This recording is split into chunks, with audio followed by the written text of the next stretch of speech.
ഈ ഒരു പെൺകുട്ടി അവളുടെ 12-ാം വയസ്സിൽ അല്ലെങ്കിൽ 13-ാം വയസ്സിൽ മെനാർക്കി ആവുക അല്ലെങ്കിൽ ആദ്യമായിട്ട് പീരീഡ്സ് ആവുക എന്ന് പറയുന്നത് സ്വാഭാവികവും അതുപോലെ തന്നെ ശരിയായ ടൈമിങ്ങുമാണ്.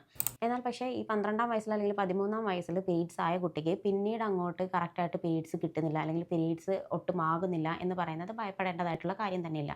കാരണം ഇതെല്ലാം കൺട്രോൾ ചെയ്യുന്നത് HPO ആക്സിസ് ആണ്, അതായത് ഹൈപ്പോതലാമോ പിറ്റ്യൂട്ടറി ഒവേറിയൻ ആക്സിസ്. അതായത് നമ്മുടെ ബ്രെയിനിലുള്ള ഒരു സ്ട്രക്ചറാണ് ഹൈപ്പോതലാമസ്. സോ ഈ ഹൈപ്പോതലാമസ് ആണ് നമ്മുടെ ബ്രെയിനിലുള്ള പിറ്റ്യൂട്ടറി ഗ്ലാൻഡിനെ സ്റ്റിമുലേറ്റ് ചെയ്യുന്നത്.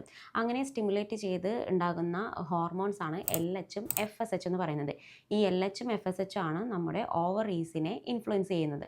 അങ്ങനെ ഓവറീസിനെ വന്നിട്ട് ഇവർ സ്റ്റിമുലേറ്റ് ചെയ്യുമ്പോൾ ഈസ്ട്രജൻ ആൻഡ് പ്രൊജസ്ട്രോൺ ഈ രണ്ട് ഹോർമോൺസ് റിലീസ് ആവുന്നു.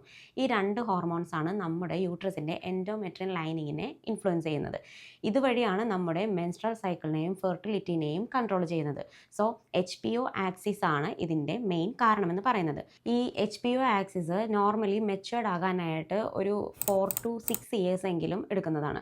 സോ 12-ാം വയസ്സിൽ അല്ലെങ്കിൽ 13-ാം വയസ്സിൽ ഫസ്റ്റ് പീരീഡ്സ് ആയ കുട്ടിക്ക് ആ പീരീഡ്സ് റെഗുലർ സൈക്കിളിലേക്ക് വരണം എന്നുണ്ടെങ്കിൽ it may become 4 to 6 years. So 12-ാം വയസ്സിൽ പീരീഡ്സ് ആയ കുട്ടിക്ക് കറക്റ്റായിട്ട് ഒരു പീരീഡ്സ് വന്ന് തുടങ്ങുന്നത് ചിലപ്പോൾ 17 വയസ്സിലോ 16 വയസ്സിലോ ആയിരിക്കും. അതുകൊണ്ടിട്ട് അത് പേടിക്കേണ്ട കാര്യം തന്നെയില്ല. എന്നാൽ ഇത് കൺസേൺ ആവേണ്ട ഒരു ടൈം എന്ന് പറയുന്നത് കുട്ടിക്ക് 17 വയസ്സായിട്ടും ഇതുവരെ പീരീഡ്സ് ആയിട്ടില്ല, അല്ലെങ്കിൽ 15-16 വയസ്സായിട്ടും സെക്കൻഡറി സെക്ഷൽ ക്യാരക്ടേഴ്സ് ഒന്നും വന്നിട്ടില്ല എന്നാണെങ്കിൽ നമ്മൾ ഡെഫിനറ്റ്ലി കൺസേൺ ആവേണ്ടതാണ്. ആവശ്യമെങ്കിൽ വേണ്ട ട്രീറ്റ്മെൻറ്റും എടുക്കേണ്ടതാണ്. Velith Homeopathy on a mission to cure.